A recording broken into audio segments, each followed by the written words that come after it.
The latest is we have a bit of a manhunt on for the third suspect in the bombings. We had some images released over the last few hours of 3 people that police believe are responsible for the bombings in the airport. 2 of them seem to have died, and the third may have had his suicide vest fail, or he may have wimped out at the last minute. I'm not sure what, but it seems that there is a third person on the run, and police are trying to track them down. And we've had sort of the injury numbers skyrocket over the last few hours, where it's around about the same number dead, about 30 or 31, I think, but more than 200 people are injured. So obviously it's become a bit of a humanitarian disaster here on a grand scale, and things are calming down on the streets. People are returning to something like a normal rhythm now, but it was fairly chaotic most of the day. Yeah, look, the vision we're seeing, the photos we're seeing is just horrific. And I've just been reading not long ago, actually, there was some anti-terror raids held across Belgium not long ago, and they found another bomb, we'd been told, in an ISIL flag. Is that true?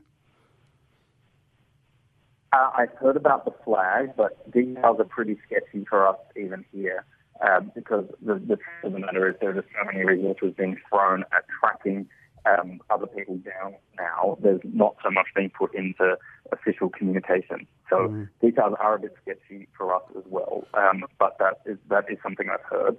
And then we've got the situation now where people are going to start finding out who has actually died and who is injured. At the moment, it sort of sounded terrible, but it's been a little bit abstract because it's just numbers. Yeah. And Brussels is obviously a city and a capital city, but it's a pretty small, villagey feel.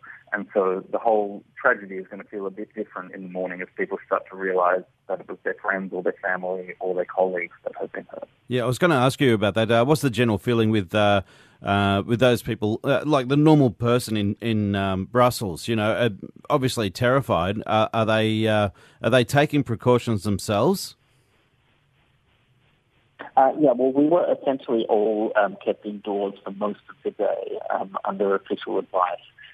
But you also have a situation where people really kind of they don't resist authority, but they like to feel like they can keep living their normal lives no matter what. And you even saw when the whole city was in a full lockdown in November, that people really tried to just get on with their lives and not let terrorists tell them what to do.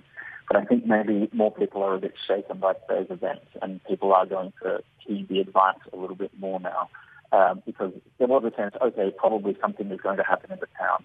But I don't think people expected that the European Union headquarters and the airport would get hit simultaneously in what is obviously a pretty sophisticated attack. This wasn't kids making something up overnight. This was clearly pretty well planned. And so that's going to have shaken a few people today. Scary stuff. Yeah, Ryan Heath joining us from Belgium this morning in Politico. Thanks for joining us this morning, mate, and take care over there, hey? Thank you. You're welcome.